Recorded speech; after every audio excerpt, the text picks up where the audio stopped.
uh, I'm wondering about your interest in not just Apple, but all of the tech stocks like Amazon and Google, because you've avoided them, you've stated in the past, because they're complicated, you should stick with something you understand.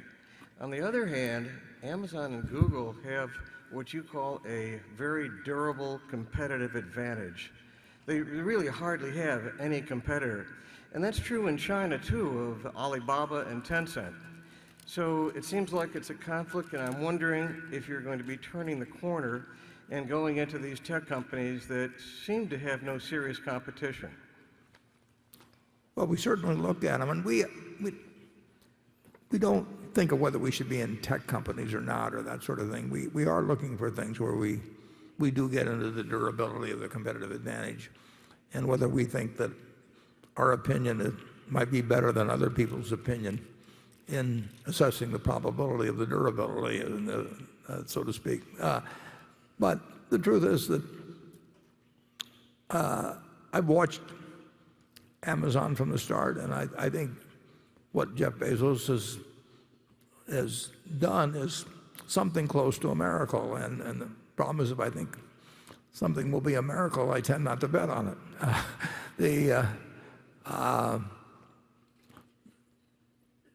It would have been better, far better, obviously, if I'd had some insights into certain businesses. But in fact, Bill Gates told me early on, that I think I was on AltaVista, and he suggested I turn to Google. But the trouble is, I saw that Google was skipping past AltaVista, and then I wondered if anybody could skip past Google. And I saw at Geico that we were paying a lot of money for something that cost them nothing incrementally. So we've looked at it, and I made a mistake in not being able to come to a conclusion where I really felt that at the present prices that the prospects were far better than the prices indicated. And I didn't go into Apple because it was a tech stock in the least. I went into Apple because I came to certain conclusions about both the intelligence with the capital would be employed, but more important, about the value of an ecosystem and how permanent that ecosystem could be and what the threats were to it and a whole bunch of things.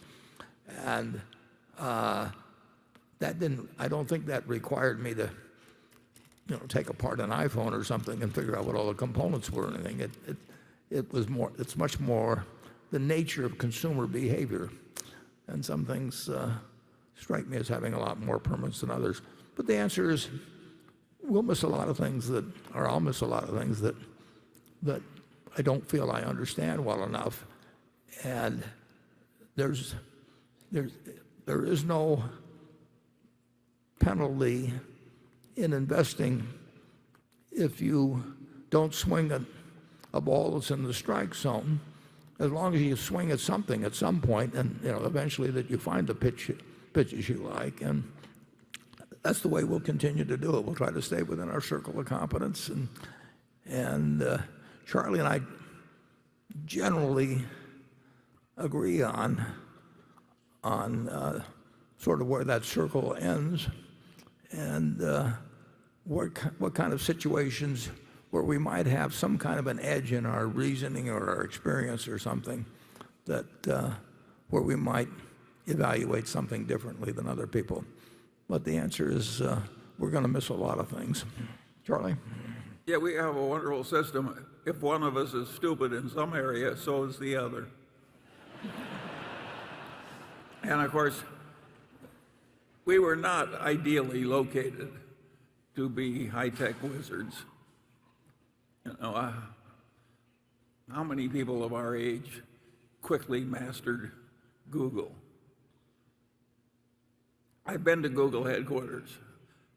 They look to me like it looks like a kindergarten.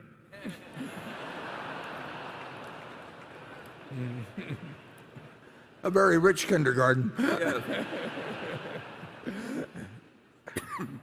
No, it's extraordinarily impressive what they've done. And like I say, at Geico, we were paying them a lot of money at the time they went public, and all three of them, the main characters, Eric and Larry and Sergey, they actually came and saw me, but they were more than talking about going public and the mechanics of it and various things along that line. But it wasn't like what they were doing was a mystery to me. The mystery was how much competition would come along and how effective they would be, and whether it would be a game where 4 or 5 people were slugging it out without making as much money as they could if one company dominated. Those are tough decisions to make. You can have industries where there's only 2 people in it and they still aren't very, very good because they beat each other's brains out. And that's one of the questions in the airline business. It's a better business now than it used to be, but it used to be suicide. So, and you know that the competitive factors are extraordinary in airlines. And how much better business is it with 4 people operating at 85% capacity than it was with 7 or 8 operating in the mid-70s and with more planes around? Those are tough decisions, but I made the wrong decision on Google and Amazon.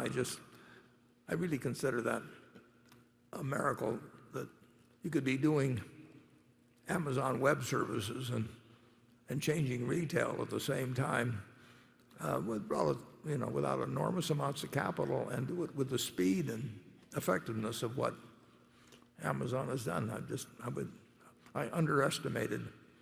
I had a very, very, very high opinion of Jeff's ability when I first met him, and I underestimated him. Charlie? Well, my comment would be that the shareholders have one thing to be thankful for. Some of the age-related stupidity at headquarters has been ameliorated by Ted and Todd joining us. We are looking at the world with the aid of some younger eyes now, and they've had a contribution Significant. beyond their own investments.